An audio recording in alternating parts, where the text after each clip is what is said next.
From American Horror Story to A Star Is Born, and now House of Gucci. Lady Gaga is crushing it with her acting debut.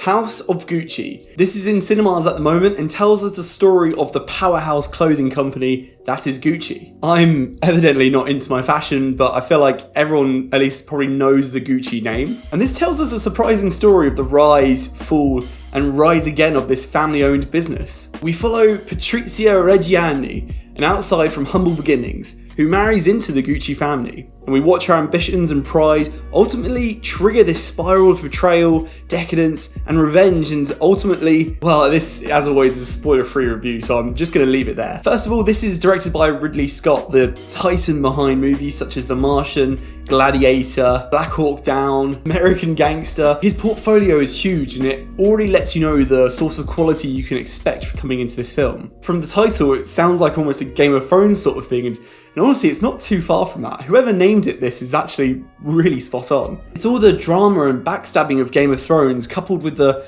glamorous fashion industry and the humour of Italians. And as crazy as this story is, and funny in places too, it's supported by an amazing array of actors. Lady Gaga and Adam Driver are the main leads of the film here, portraying Patrizia and Maurizio, and if you've seen them in anything else before, then you know how good a performance they can put on. And they're both fantastic here. Adam Driver plays a bit more of a reserved role, but Lady Gaga really gets the chance to shine. A power-hungry wife coming from nothing, rising to the top of this clothing empire. The pacing can be a bit rough sometimes, and the first act in particular feels very slow, showing us how they fell in love, and then all of a sudden it jumps you into this change of character and dynamic between the two of them. But once you've settled into the story of Gucci itself, then it's a really great ride from start to finish. And whilst I praise the two main actors here, I think what really made this film for me was the supporting cast. Jeremy Irons, Camille, Cottin, Selma Hayek, Al Pacino, and Jared Leto. And in particular, I want to focus on the latter three. Selma Hayek, Al Pacino, and Jared Leto just look like they had an incredible time filming this. You can tell out of everyone, they had the most fun with the roles they had. And I feel like Jared Leto gets a lot of unattractive attention because of his previous roles in films, as well as the stories that surround those. But putting that aside, he's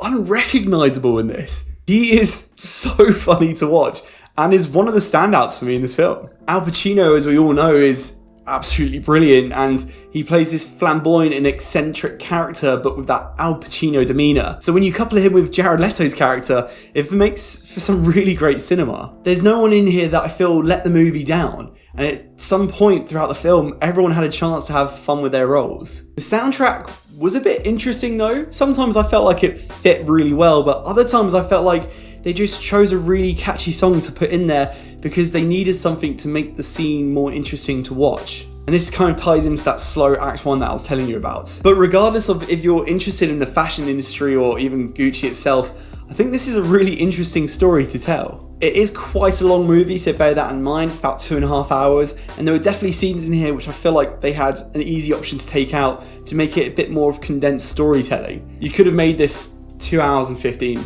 But regardless of that, if you want to go to the cinema and love biopic films that, you know, based on a true story, and you want to see some drama and a bit of eccentricness, I guess that's a word, then I'm really happy to recommend this one. Yeah, so, House of Gucci, quite a nice surprise.